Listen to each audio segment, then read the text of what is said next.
everyone. Hi. Let's do our regular can you hear us checks. Can you hear me? Just to make sure before I start talking about things and then you can't hear me and we're like 5 minutes in before I realize it.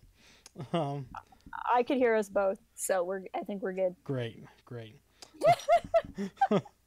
We'll cross our fingers that continues to be the case. But hello, everyone. We are excited to be back at you with another Streamcast today. Our super regular, always on time. Yep, never missed a day ever. No internet or technical problems. Yep, nope. just the best from your pals at Port Haven. You're the most professional live stream podcast you will find on the internet. I mean, really, there aren't a whole lot of them. At least not about Star Wars. So they don't need to know. It's like when this has nothing to do with anything, but I'm going to share it anyway. When I first started band, I would tell people that I was first chair trombone and not mention the fact that I was the only person that was playing trombone in my incredibly small school. So that's the way to do. Oh man, we already got some pals hanging out in the chat with us. Great crowd. We got Yagi and Sarge and Bear and Neil and BB Nate. Oh my gosh. Hello, everyone. Yeah. How's it going? Today, though, we want to talk about, you might have seen in the thumbnail. If you haven't seen the thumbnail is great because this is going to be our Dark Tide pod. It's a dark... And Bosk. Hello, Bosk. Because today, we're going to continue our walk through, our slow meander through scroll through the longest series in all of Star Wars. And that series is the new Jedi Order. So if we will read the last book just in time for the final installment of Rian Johnson's trilogy. There you go. But if you haven't already, we did a cast about the first book of Vector Prime. So if you've not read any of these books and care to, that's already out there. You can, I guess, pause us and watch that and come back, but then we won't be live anymore, and that will be a lot less fun. But it's already out there.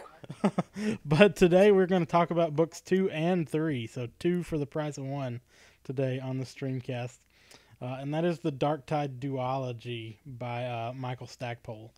So that's Dark Tide Onslaught and Dark Side 2 Ruin are the 2 books. Hey boss, happy New Year. I've been kind of low key getting my semester started, I guess. Yeah. But I've been low key having internet problems, and by low key I yell about it a lot. And last week I low key had a migraine, so all the things. But we are going to be talking about these books in like detail, and this. Yeah. So if you've not read these books that came out like 20 years ago, then you have been given fair warning that there are spoilers in this. But we are excited to talk about this today. We've really been looking forward to this.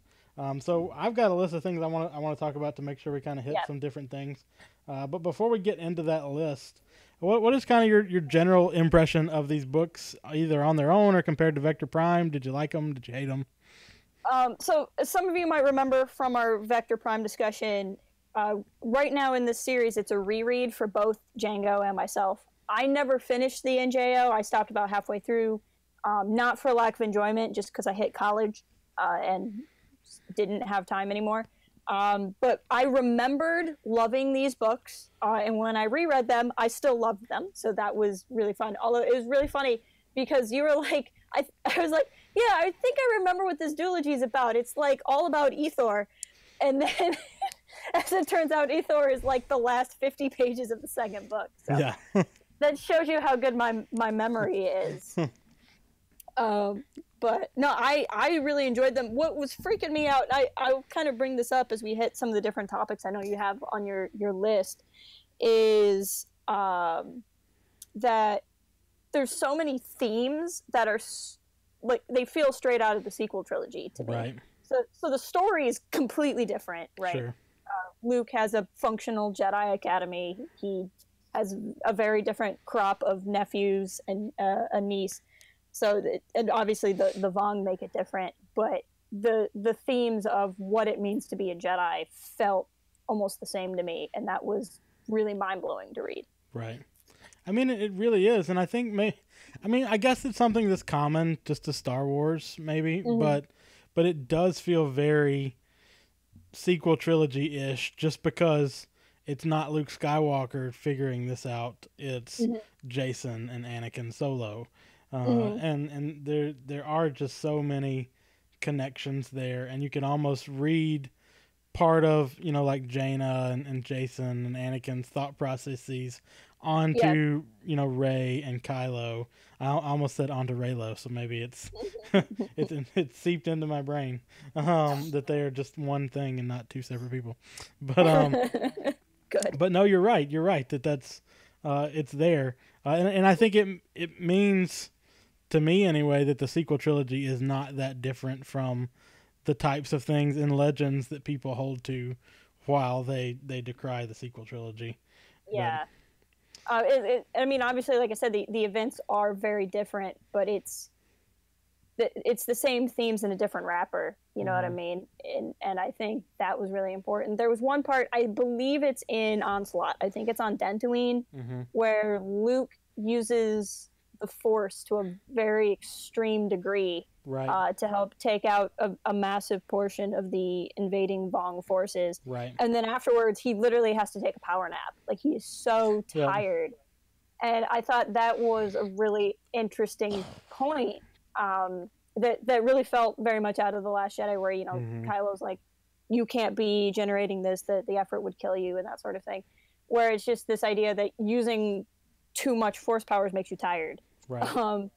And just something small like that, I thought it was really cool. So the book was able to show Luke Skywalker being this super BA Jedi, right. but he can't sustain that forever, and it shows kind of the limits to what the Force means. And really, this whole series, being the New Jedi Order series, is largely about the limits of the Jedi as much as it is about being a Jedi. Right. I mean, and that was something that I specifically wanted to talk about, was that scene with Luke too, because one, it is so impressive that, like, this is Luke Skywalker at kind of the height of his power. This is, even in like the Thrawn trilogy, Luke is still kind of figuring out what it means to be a Jedi, but like, this is Luke in his prime, like at his most powerful, and it is so impressive. But even then, like you say, it takes such a toll to be the Luke Skywalker that the galaxy needs him to be. And that's a very sequel trilogy theme too. That there is, something difficult about being that version of Luke Skywalker, and perhaps intimidating even about it. And I do like that, as you say, Luke needed a power nap. There were times that I felt like a lot of Legends novels treated the Force like it was Force powers in a video game, where you have like a Force meter, and if you use it too much, then your meter goes down, and you gotta sit there while the stormtroopers shoot at you, and you hide behind the corner. But I felt like that was that same principle, but really well done. Like, it shows that the Force gives you immense power when you can draw on it, especially for the right reasons, but also it takes a toll on you. Like, there is something not necessarily lost in yourself there, but there's a price to be paid. And I really liked that. That whole battle sequence on Dantooine I really liked, but that was, because Luke won that battle by himself through like the sheer force power that he was able to wield. And I liked the back-to-back of the two books in that regard too, because Luke was not strong enough to do it a second time because he had done it the first time. And it just it shows the importance of having sort of a group of Jedi there too. Hello in the chat. It's good to see you, Bence. I've had a couple of good conversations with this person in our comment section. It says the books made all Force users like superhero level powerful, and that Johnson used that in a clever way. I would agree with that. I think not to get too far off topic, I think the end of The Last Jedi is very much Luke, making the image of what we thought Jedi would be like. Right. And the perception of what that Jedi should be like for us as viewers largely comes from the expanded universe, right, through stories like the New Jedi Order. And I firmly believe that the New Jedi, or the Last Jedi, I firmly believe that the Last Jedi has a very different context and is actually a much better context if you consider it with Legends canon, right? As opposed to just on its own. But that is getting a bit off topic. I think so too. But to that point too about the books making all Force users to be like superheroes, I think that's true and also not true to a certain extent, because one of my favorite characters, especially now that I've read the X-Wing novels, rereading this, is Corran, and like Corran specifically is not that. Right. Either because of his genetics or because the sort of late stage training that he got, like he's definitely not that. And we see in these books, I mean, they are all presented, being a Jedi oftentimes is having superpowers, but they're not the same. Like Ganner struggles with things that Jason doesn't, and Luke has abilities that Corran doesn't. And so I think you're right that we see them portrayed as very powerful, which is always an interesting thing because those powers mean nothing against the Vong. Yes. But they also I think it's not quite that either, if that makes sense. At least specifically with Corran in mind. Yeah, and I think that's a good point. And that the level of that power too is a theme that was brought up a lot. Yeah. In these. Oh, don't worry about it. I haven't read all of them either. I've only read about halfway through the series, so don't. No, you're good. Yeah. You don't have to apologize at all. Honestly, it's totally. I haven't read fine. them in 20 years, so you're fine. We're just happy to talk to people. I think that a big thing that comes up a lot in these books is a Jedi's role, right? Yeah. So a Jedi have all these powers. To quote Spider-Man.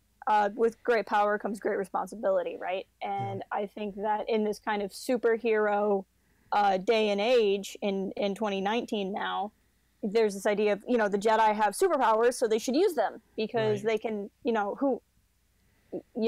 if the powers don't necessarily specifically work on the Vong, they're better than nothing.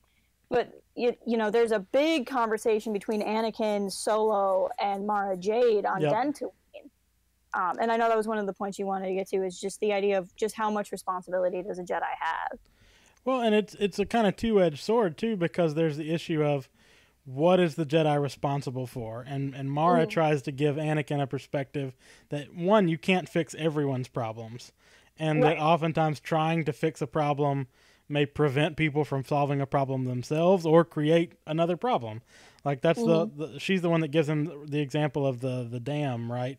Or something like that. Yeah. Like it lulls them into a false sense of security, and one day they're going to drown because you have been protecting them and they don't know how to protect themselves.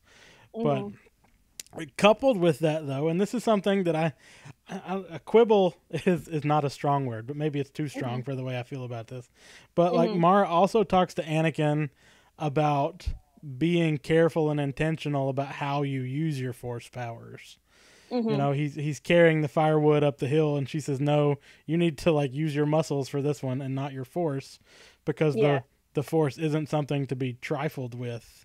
I guess, and that initially kind of went against my grain, because if I had Force powers, I would never carry anything ever again, because I could do it with my mind, and of course I'm gonna move the firewood with the Force and not carry this. Like, what do you mean?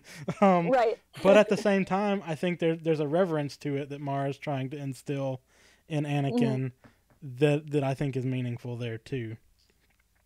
Oh, for sure. And I think that I certainly understand the logic of at least know how much firewood you can carry on your own before you use the Force to do it. Sure. And I think if we talk about the energy depletion thing, I'm going to go outside of Star Wars for a second, which I know is shocking. But if you, without spoiling too much of it, if anyone else out there has played the Life is Strange video game series, Right. In that game, the main character has the ability to rewind time. And in one episode, you're hanging out with your best friend, trying to figure out what you can do with your powers, and you spend the whole episode just like screwing with time to see what you can do. And then at the end of the episode, something terrible is about to happen, and you want to pause or rewind time to keep it from happening, and you can't because you're tired and you've used it all up. And it's a horrifying part of the game. Yeah. And I kind of think it's similar with the Force too. Is it's like, okay, yeah, I could use my Force powers to carry all this firewood, but then what happens if I really need to use the Force and I've used it up and now I'm tired? And you know, it's one thing for us in our daily life, but like if we were Jedi, you never know when you're going to have to stop like a stampeding Rathar or something. Right. Well, and that's the thing too that happens there on Dantooine before the battle. You know, Mara and Anakin get, you know, attacked by the Vong there by themselves, and Anakin has to protect Mara and kill several Vong, like going through the woods. And he might not have been able to do that if he had not been following. Like, it plays out. And then it's also ironic then that Mara, who complains about trying to be overly protective as a Jedi, then needs Anakin to protect her as a Jedi. Like, there's so much there, and I think it's really well... I think it raises good questions, but I think it's also really well done from a writing standpoint. Well, Mara's story in this is so phenomenal. Sure. And I think that, you know, Mara Jade is really one of the most beloved characters from Legends. And I've said this on other streams before. I always liked Mara as a kid. And then reading, at first I cared about Mara primarily because I read the Hand of Thrawn duology where she and Luke fall in love at a very impressionable age. But after that, I read a book called Survivor's Quest, also by Timothy Zahn. And her whole thing is she has all this survivor's guilt. Right. With the Empire, where she's like, why am I the one that got to come back from being this evil person and live to tell the tale, and why am I dealing with that? And I think so much with Mara is she wants to be everything about her, she's getting pulled in two different ways. She wants to be fiercely independent and do things on her own, but she's also fiercely loyal to her family and to her husband, and that's a struggle for her, I think. To a point where I, as much as I love Mara, I get frustrated with her in the book, where she's like, you know, I don't want anyone to treat me different because I'm sick. And I'm like, well, honey, if you're sick and you pass out while you're flying a ship and everyone dies, I think that's everyone's problem. Right. And there comes a point where it's like, yeah, I get your pride, but there's a personal responsibility aspect to that if you really choose to have these connections. And I think so much of what Mara tells Anakin, I think a large part of it, I would say even as much as like 60-70% of it is true and something she really believes. But I think a lot of it is projecting too. Sure. I think a lot of it is she can't use the Force to carry firewood because she has to use the Force to keep her alive. Right. So she's like, you kids can't use the Force to play Fortnite. You have to not die. You know, and there's a little bit of that. And I think there's a little bit of like her fierce need of like, you gotta not make people too dependent on you. Like, I think so much of what she's telling Anakin is coming out of where she is in that moment of her life. Right. And Anakin learns a lot from it. Like we see even from the first book to the second, a lot of progression there in how Anakin views his responsibility as a Jedi and his use of the Force, which is a progression from the first book too. But another thing that's interesting to me about Mara, and we get less of this interaction, but it's almost like it's more important in this book, is Mara and Jaina.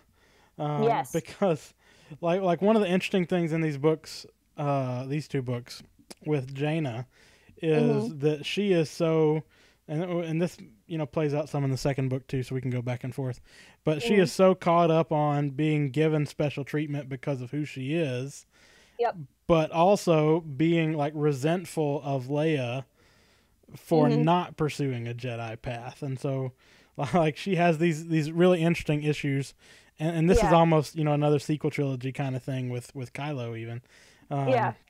You know, Anakin is and Jason to a lesser extent are very caught up on being Han Solo's son, but Jaina feels this connection and almost a betrayal by her mother, and Mara often fills that role for her, particularly as like a teacher and a mentor, but she wants her mother to do that, and Leia's not interested in that, at least not at this point. And I always thought those made for interesting interactions too, especially because Mara is so independent and headstrong, that Jaina needs her in a certain way makes for interesting interactions. And I think the great irony with Jaina, I mean, I don't claim to be an expert on Jaina, but having once been a teenage girl myself, I can say that had Leia taken the Jedi route and had Leia become a Jedi, Jaina would have hated that just as much, if not more. Sure, yeah. And I don't think she can see that, or at least she doesn't want to see that. Yeah. Because inevitably, when you're a young female, you have nothing but contradictory opinions about your female parent. It's usually how that goes. But Jaina also gets some of that survivor's guilt in these two books too. Yes. When her wingmate dies and she doesn't, and when she thinks Jason is dead and she isn't, like she's dealing with some of these same things that Mara does. Yeah. And I don't know that either one of them has realized it yet in the books that we've read, but I think Jaina often gets overlooked in some of these books because Anakin and Jason get more interesting stories sometimes, and Jaina is just doing fighter pilot things because she's a good fighter pilot. Well, I feel like when I read these, it's all about Jason on this big dramatic journey to find. Like, I like how he almost wants that Luke life, like, or the Last Jedi Luke life. Like, if you could just say, "Hey, Jason, you can go crash an Octo and hang out with a Force tree for the rest of your life," he'd be like, "Obviously, that's what I want to do. Yeah, I like fish nuns and." I'm going to milk the heck out of that thing. And the Thala Siren is all I'm going to drink from for the rest of my life. And then Anakin Solo would be the one who's like right there with Poe. Like, let's just freaking all go to the supremacy ourselves and just actually fight Snoke, though. Like, he would have just taken that.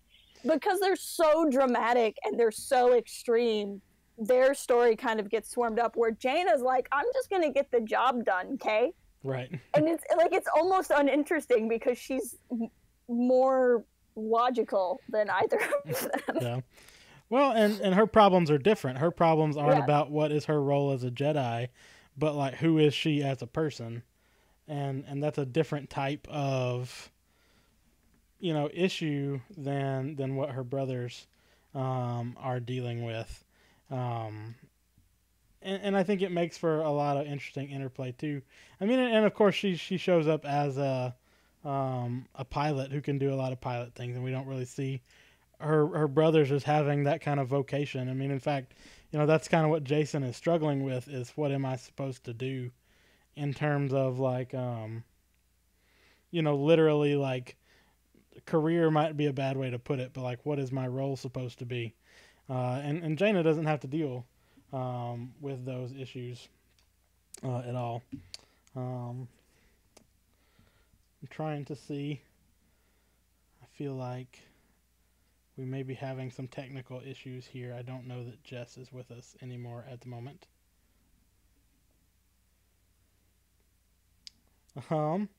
I see a lot of you in the chat are having fun with the mini games, so I'm glad that you can do that. Try to give the stream a second to see if Jess can get things happening. You with me? Hello. Hello. I think so. I can you hear hear me? I hear you. Yes. Okay. I am calling in. Okay. Why does Discord not have the ability to access?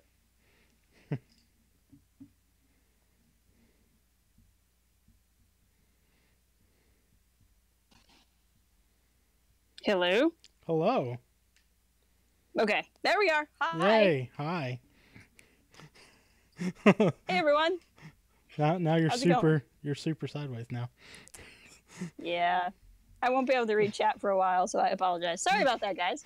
Um, I'm waiting. You can't see this, but you're like literally sideways. Oh, okay. There you go. Yeah, I would. I thought if I rotated my phone, it would work. It didn't rotate. You were just Hold on. sideways. What about? We're gonna find out. Am I sideways again? Yeah, that's better. That's better. Okay, we're gonna do that. Perfect. But I rambled on about Jaina for a minute there. That's cool. I'm sure I agreed with everything you said.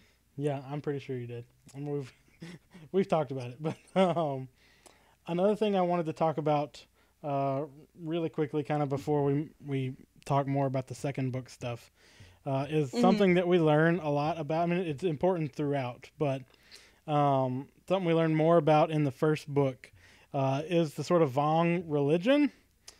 Yes. And a certain device that kind of embodies that religion, the embrace of pain. Yes. What did you remember Also about the known embrace as of pain? It's very similar to my internet connection. Yeah. First of all, the more I chase it, the more it hurts. Yeah, well, just lean into it. Apparently. Apparently. You know, well, first of all, I remembered it from when I read these books like 10 years ago. So that should say something about how dramatic this was. But it's everything about the Vong religion is so fascinating to me. And one of the things you and I had kind of talked about as we were reading these books is there are so many interesting moral questions with the Vong because it's almost like there are no innocent Vong. Yeah. Right. So, like in the case of the Empire, you know, they blew up the different Death Stars, but there were a lot of people on the Death Stars who were not necessarily mustache twirling villains. They were people trying to feed their families. Right. And with the Vong, it does not appear that that's the case. It appears that like every Vong, especially because at least in this point in the books, we've seen younger Vong, but we've seen no Vong children. Right.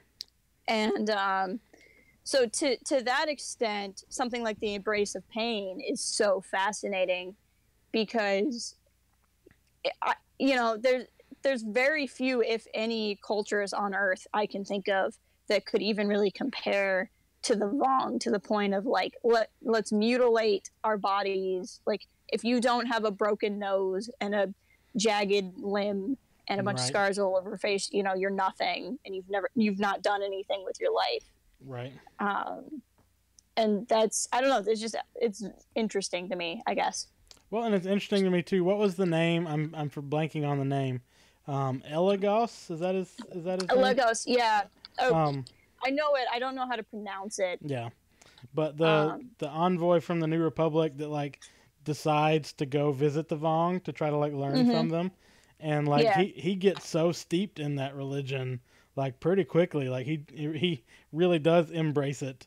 But if you're unfamiliar, the embrace of pain is not just like a philosophy, which they do buy into. It's like a literal device that you like strap yourself into. Yeah. And it inflicts pain on yourself so that you can like learn about your higher calling, I guess.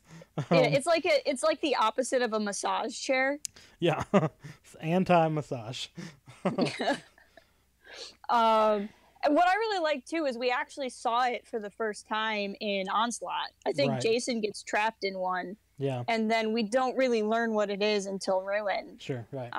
And I thought that was interesting. And I liked the two main guys. Was it La? No. Oh wait, I won't see it. I have to look at Ruin because that was another really interesting thing. I remember in Onslaught there was like almost nothing from the Vong perspective until the very end, which was odd coming from Vector Prime, where we even got like the second chapter. Oh right, yeah, like point of view chapters. Yeah. Yeah.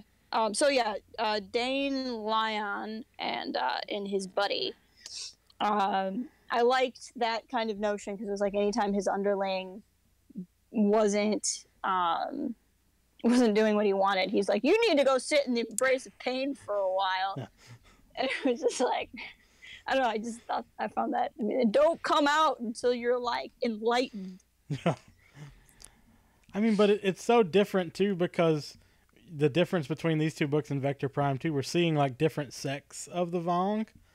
Yeah. And so like the first group was all about like, I guess kind of politics, but also like the war coordinator, like that kind of adherence. And this is like a different group of Vong. Yeah. That, I mean, the religious beliefs are not dissimilar, but the extent to which, find your inner masochist. That's exactly that. Like some kind of like purity through pain kind of. I mean, Batman would approve. Right. Yeah, there's this sort of notion of I'm going to improve myself by inflicting harm upon myself to like learn my purer, higher calling. Right. And it's just a different philosophy. Like with anything that we've seen in Star Wars, there's nothing else like it. Like we're used to like the difference between aggressive species and pacifist species, and gangster species, but never like masochistic. Yeah, like, and I mean even religious adherence. We don't get a whole lot of like strict religious beliefs in Star Wars this way, and so this is different in that regard too. Well, like, because even to the point where, like, the Jedi have arguably strict religious beliefs, they have them for the Jedi. They don't have them for everyone has to live like a Jedi lives. Right. It's more of like, the Jedi aren't going around saying everybody has to be celibate or whatever. Right. And I think what was fun, too, maybe fun sounds like too worrying of a word for me to say, but from when you'd read from the Vong's perspective, I loved the distaste that the main guy had. I can't pronounce his name. I know who it is, but I can't pronounce his name. Shy or something like that. That guy, no, the one who works for him, the main guy that Corran fights at the end of this book. It was like it's Deign, Dane Lion, Lain. Anyway, that guy. He had such a distaste for everybody in the galaxy. And he's like, how do they just not get it? Yeah. It was really interesting to read that perspective because, where most of the galaxy would have our perspective of like, how can they just think this is okay? Yeah. It was really interesting. Well, and it is too. Go ahead. I'm sorry. I was going to remind chat that I'm not ignoring you. I literally can't see you. I feel bad because I feel like people are probably saying things. It's mostly minigames so far. Okay, that's good. I'll try to keep an eye on things more intentionally. Let's see. Yeah, minigames. Well, that's good. I'm glad they're having fun. Yeah, Yagi says find your inner masochist. Okay. He also did really well on a sabacc roll, so he's very proud. Ooh, congratulations, Yagi. Yeah, it is really interesting because it's almost like they look at the rest of the galaxy as uncultured. Yeah. Which is what leads to that duel in the first place. Because, in the first book they find, is it the first book or is it Vector Prime? Where they find, like, the skeletons on that one planet? It's Onslaught because it's when Corran and Ganner go together. Yeah. And I don't think Corran is in Vector. I don't think he is. I don't think he is. Which, by the way, I got some sort of flashbacks to your Jedi Academy stuff when Luke started sending everybody out on missions. Like, you two are gonna go here, and you two are gonna go here, and you two are gonna go there. You're gonna do this. And you're gonna go. Everyone, come sit around the Jedi tables, guys. And get your job assignments for the day. But when they find those skeletons and bring them back for first they like unbury them, like exhume them. But then they bring them back. Like, that's such an offense to the Vong because they have a very specific reverence for the dead. And, like, when they make that raid, I forget the name of the planet, but the one where they discover, like, the allergy that their armor has. Like, the Vong are so, like, upset on their behalf that they didn't bury their own dead. Like, how can you just leave a corpse here unattended? And that's I don't know. I really like their adherence to that kind of stuff too. Well, in my mind, when I read that, I was like, "Why are you so mad?" Because if they had stayed behind to bury their dead, they would have like been discovered. Yeah. Like it just sounded like this big, like you should stay around and bury your dead so we can also kill you. Like, and then we'll bury you. We'll make sure it's really nice. But yeah, that's what leads to that whole sort of duel at the end. That's what allows for it, is how upset they are about the desecration of these corpses. Yeah, and it's really because of how much, oddly enough, it's because of how much they value the body. And it doesn't seem that way because they mutilate themselves, but that mutilation is part of it. Right. And like how much you transform yourself into looking what they perceive their gods as looking like. Right. Is like how pious you are. Well, and the one Vong character at one point in the books had like that reliquary of like all of his ancestors' bones that he like went to stare at to make him feel good about himself too, I guess. I don't know. Bye, Neil. Thanks for showing up while you did. And Ben says it was awesome to understand that discussing by the galaxy, they've been blinded by cultural differences. Yeah, there's a big difference there between the Vong and the rest of the galaxy that really is. It doesn't make sense. Yeah. Well, and I mean one of the biggest spoilers there at the end is when they send back the body of the Legos and he's covered in gold, and the Dane guy was like, they will understand when they get this, like when they get the body of their best friend covered in gold with jewels for eyes, then they will understand our culture. I mean, but it kind of worked. Like, kind of, yeah. I mean, Corwin figured it out, but it's like, okay. This is, I'm sorry, this, I would say this is a too soon, but Legos died like 20 years ago, so I think it's okay. But like, what did they do with it after that? Like, do you bury the gold statue? Do they just set that somewhere? Like, I would have mailed it to Borsk. Yeah. Like, I would have left it outside of Borsk's house, and then he would open his door and be like, ah! I'm pretty sure Lando melted down all the gold platings first. Han might have done it, but he's, not in these books at all, except for... Welcome to the next one. Yeah. I mean, because he's spending all his time, just drunk. Drunk. But, So drunk. Another thing I want to mention, and I almost don't want to mention this and just let it pass that we didn't mention it, but I want to mention it now so that later I will have mentioned it. You will, in like 6 months when we get around to things, you'll know why I mentioned this now. But like, what did you think of Jason's dream? Like when he and Luke were on that scouting mission, and he had the dream about going to rescue the slaves. Yeah, what do you think about that? I think it's an interesting thing to have him set up, because obviously the point is he's struggling with, did the Force give him a vision, or was it just a dream, and he has to kind of struggle with that. And I mean, really, that's an age-old Skywalker problem, right? Is having dreams, and knowing that even before a lot of this came out before, certainly before Revenge of the Sith. A lot of this came out before Attack of the Clones. I think they start right. Vector Prime and Phantom Menace were the same year. I feel like more or less, yeah. More or less, close enough. Yeah, because for people who want to know, no, I have not read Traitor. I've read Destiny's or Dark Journey, the one that's after Star by Star, is as far as I've read. And Knox, hello! I can't see you, but hi. How are you today? I think it's interesting.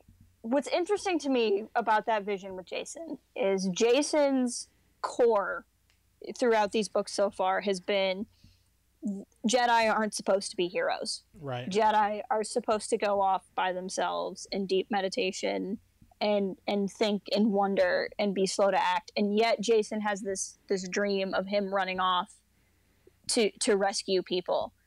And it kind of makes me wonder, I mean, it either is a vision or it isn't. And if it was a vision, it was obviously not a vision of something that was ever going to happen, because there are things in the dream that weren't even on the planet, right? Like, it's not the future is always in motion kind of thing. It's not like the Vong took all the slaves off the planet after Jason had the dream or something. So it was something that was never going to come to pass in that moment anyway. But I think it could also reveal a lot of what's going on inside of Jason. Is I just don't really buy that. What is he, 16, 17? Yeah. I just really don't buy that he actually wants to go off and be a hermit. I feel like a lot of his morality is him thinking that this is the moral thing. Like, it's more him wanting to do the thing that he thinks he's supposed to think is moral, as opposed to the thing that he wants to be moral. And again, having maybe not, I mean, I was never a teenage male, but just being a teenager in my past, I can certainly relate to when I was his age. I just parroted what I thought I was supposed to think is right. More than like really understanding what was right. And I think that he could have been having a lot of this dream because he really does want to be the guy that runs off and saves everybody. He wants to be Anakin, and he's mad that Anakin gets to be Anakin. Right. I mean, because it's at that same time that Anakin is like literally fighting off the Vong to save Mara. Because, you know, but Luke and Jason just barely show up in time, you know, from their mission to do that. But it's interesting to me too, because Jason is so convinced that he is right about the purpose of the Force in a way that even Anakin isn't. But I just wanted to put that out there in case this dream ever comes up again. Not that it will, but in case it does, we talked about it. While we were talking about the Vong, maybe this is too much to just skip to the end here. What did you think about Corran's duel and like this whole this intentionality? You know, they have this long conversation of, is this duel going to be Corran using the dark side? For those of you that aren't familiar, they have this idea that Corran comes up with after they return Elagos's skeleton of I will personally challenge the leader of the Vong to like one-on-one combat for the planet of Ithor. And they're very worried that Corran is doing this out of revenge, and that because he's doing it out of revenge, that it's like the dark side. And he's like, what did you think about that whole interaction? So when I don't know what I would have thought. I don't remember what I would have thought 10 years ago. Whoa, sorry, that might have been really loud. My phone's getting notifications. I don't know what I would have thought 10 years ago, but this time reading it, was very certain that Corran was not falling to the dark side. Yeah. But a lot of that was unfortunately informed by, I might not have read all the books, but I know that Corran Horn doesn't fall to the dark side. And there's not like some big redemption arc for Corran Horn. Right. So I was reading it from the perspective of, he's Corran Horn. Like, he's fine. Like, everyone's just worrying about nothing. And then at the end of the book, Corran was like, I might have been in it a little bit for revenge. And I was like, oh, I mean, I guess, okay. But I think what's important about it is that I think it's important to remember that all the characters in Star Wars have that capacity, right? And like the dark side's scary because it can get to anyone. And you know, this is a thing that's very much in real life too, is a lot of times the dark and light path actually have the same action. And the difference is what's in your heart. And like to talk about that, to talk about another piece of Legends material, one of the discussions in Star Wars I could talk about for hours that I've always thought is one of the most interesting things is from the Old Republic when Revan leaves the Jedi to go fight the Mandalorians. Yeah. And I can't shake the feeling that Revan did the right thing. Yeah. But perhaps the spirit in which Revan did it is the reason why he and Malik fell to the dark side. Right. And I think that is something you could apply here as well to Corran, that what he did, especially because he won, was good. Yeah. But if he had the wrong heart in doing it, it could be bad for him. Ultimately, of course, it didn't matter because Ithor is not exactly doing well at this point in time in canon. Right, yeah. But no, I think that's one of the most interesting things about the Force to me. And that's where, as much as I love both KOTOR games, I get frustrated with them because to me, a lot of times it's more about why you did an action than the action that you did. That really matters. Well, and I think that's true. And I think, they spend a lot of time worrying about, is this about revenge? And they don't really talk about, is this about pride?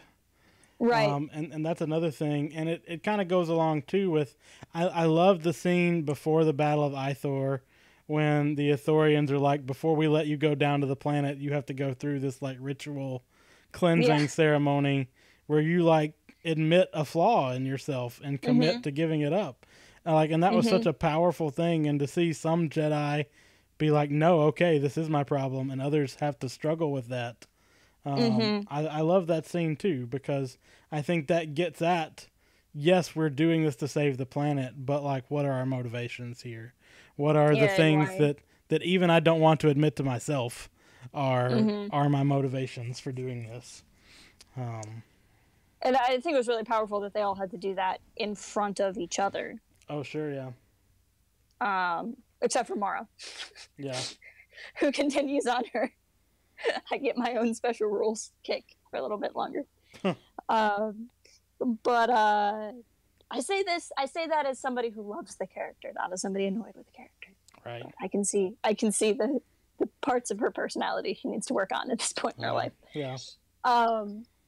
But no, I really liked that too, and that's something that really hit me in my my Jedi lover self is in Old Republic lore. There were different trials to become a Jedi. You had generically trial of knowledge. Do you know the code? Trial of flesh, which is usually like, can you overcome pain and not succumb to it? Trial of the spirit, that sort of thing. And so this felt very much like something in that, where you had to face the mirror and say what your biggest struggle was. Right. Just to look at the chats, Rural Farm Boys also hanging out with us, and Otaku just showed up. Panda, welcome. But two very good friends. Yep. I also wanted to mention, though, as we sort of get to the end of our hour, one of my biggest problems with Ruin is that they raised a really interesting question and then dismissed it really quickly, and I don't want to do that same thing, because there is the Twi'lek character who, I forget her name, she ends up dying, so I don't remember. Dasha. It's Dasha. Yes. Dasha Core. Yeah. People that show up and then die really quickly don't stick in my memory, but she's this Twi'lek, and she is so concerned with the idea that the Vong use slaves, and that, with her own personal history with slavery, that she goes in a very quick pursuit of like information on Imperial superweapons to use against the Vong. And the book kind of poses this question of, is it moral to use superweapons, one, to defend the galaxy, so you're not using a superweapon as an aggressive thing, but in defense, right? Especially of a force that is intentionally aggressive. Like, we already raised the question of, are there innocent Vongs?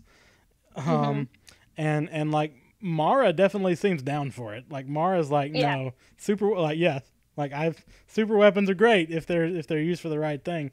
But the book raises that question and then just sidesteps that conversation.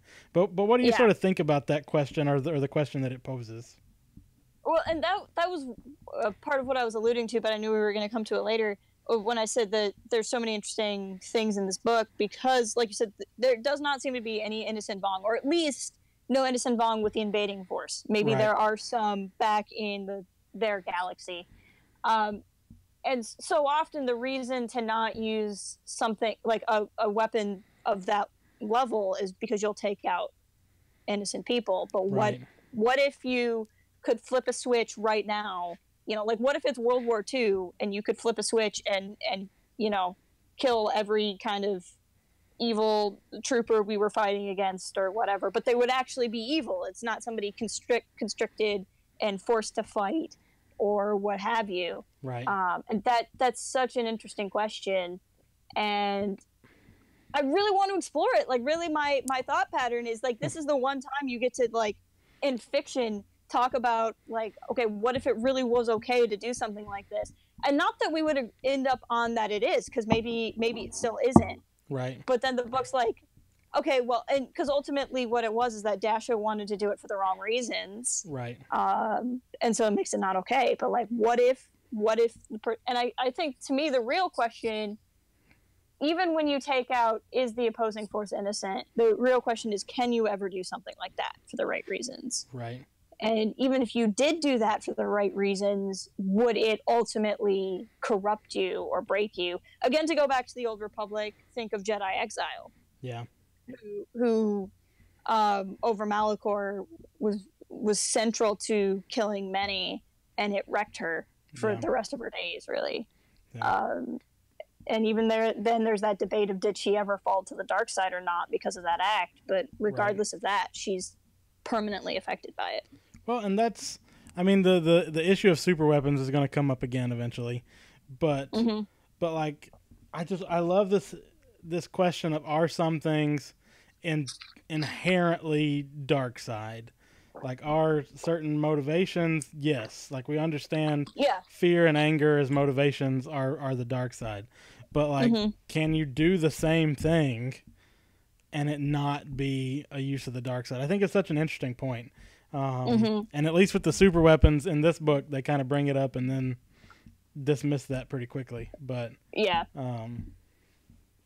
Well, to be honest, from a writing perspective, they probably dismiss it quickly because if the answer is yes, use a Death Star to blow up the Vong, then do that then.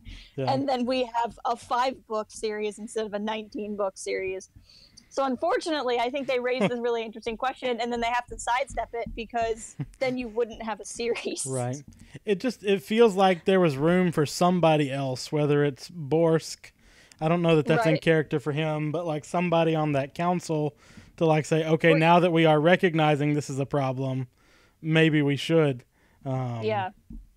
I mean, we haven't even talked about the fact that the New Republic goes to the Empire and says, hey, we need your help, so that we can all not die here. Oh, I loved that whole thing, like seeing Pelion, and he's just like, I'm not entirely sure when Pelion decided that he liked Leia or anything. I'm not sure when any of that friendship was ever formed, but I don't care. It's awesome. And that's one of those things where it's like, I don't know if this makes sense, but it's too good to be mad about. And then especially on the other side, I love the themes of Borsk and company, how they hate the Jedi and they hate humans. Yeah. And that kind of thing. And like when what's his face? Jagged Fell, dumbest name ever. He shows up and he's all like, I'm not speciesist, you suck, and here's why. And he goes on his little speech, and it's like, oh, I mean, I don't disagree with anything you said, but honey, you can take it down a level. I've got a Bothan friend. I can't possibly be racist. Right? All my friends are Bothans. Many Bothans died to bring me to you today. The thing I hate most about that is how it sets up like this awkward like love triangle between Jaina and him and Ganner for some reason.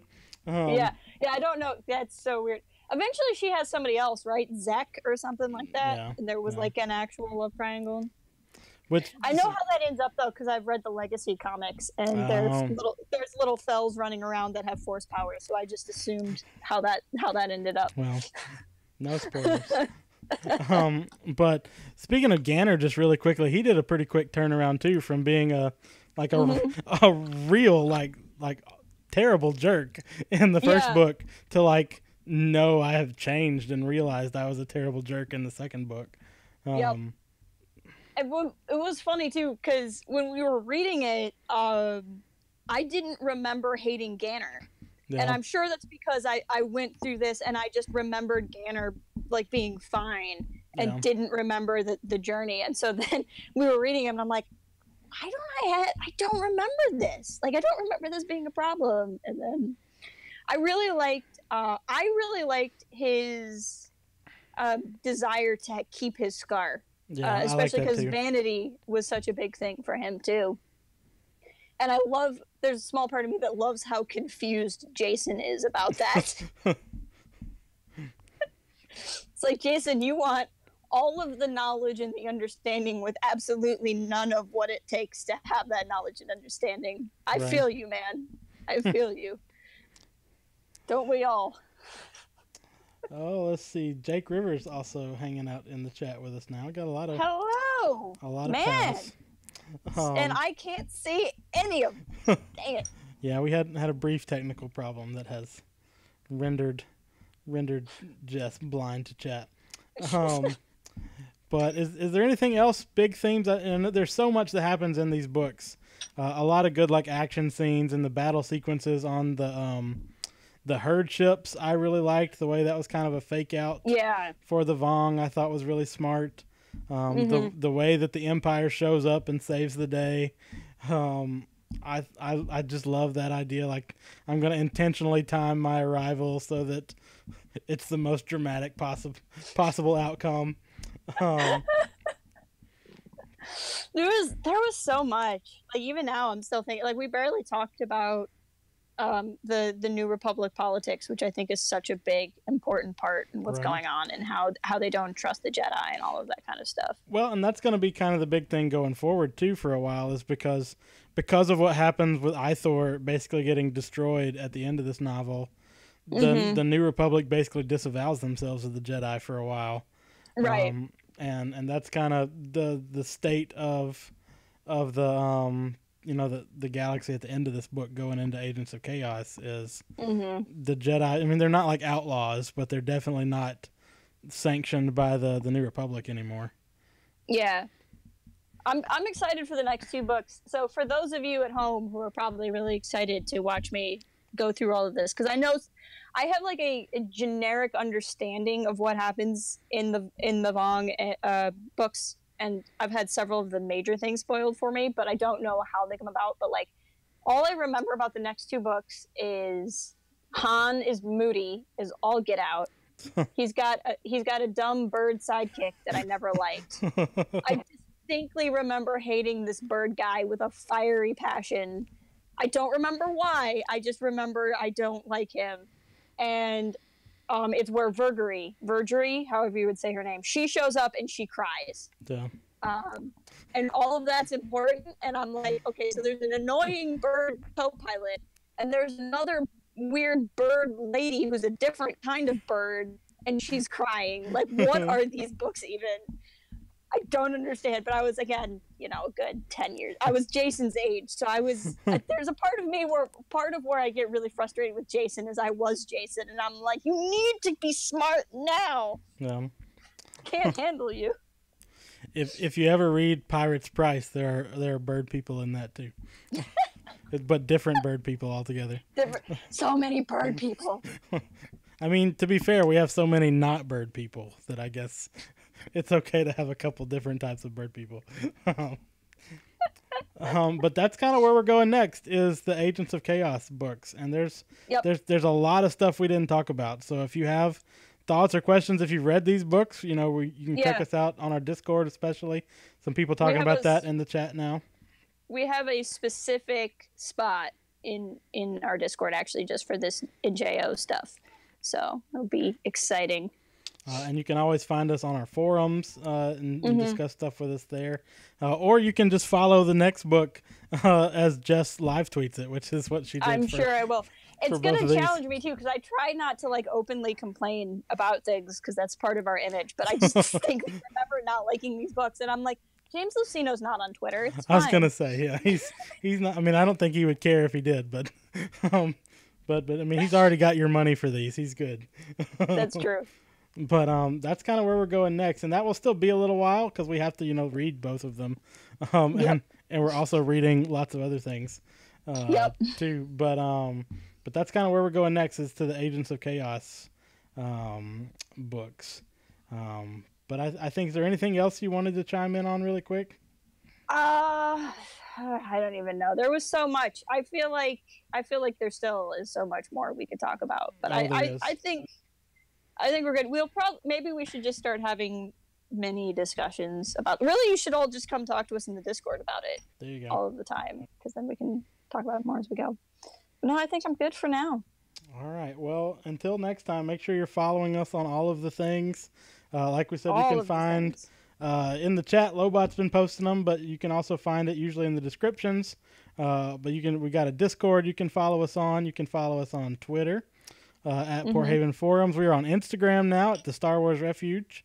We still have a Facebook, and some kind of Tumblr out there is hanging around. Some sort of Tumblr. And there, yeah, Yagi posted the Discord link again if you want. To be fair, now that the Raylos aren't on Tumblr, what's even the use of going to Tumblr? Fair enough. They are on Instagram. We've already got some Raylo fans on Instagram.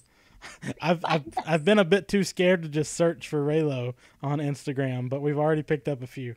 There you go. Because we love our Raylos, but my people. Some of our Raylo friends are more into Raylo in other ways than other people are. I mean, it's like the other day you sent me that picture of you eating at Waffle House, and I'm like, you're doing this for Raylo, aren't you?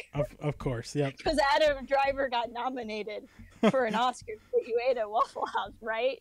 Totally wasn't just there to eat a waffle. But we're there on basically all the social media things that you could want. I mean, we're not on like LinkedIn, but if you need us to recommend you to your boss, I guess we can do that too. You should just start a Point Haven LinkedIn. It'd be fun. But I think that's gonna do it for us today. We'll catch you around in all the places where you can catch us. And we'll see you next time. Have a good day, everyone. Bye.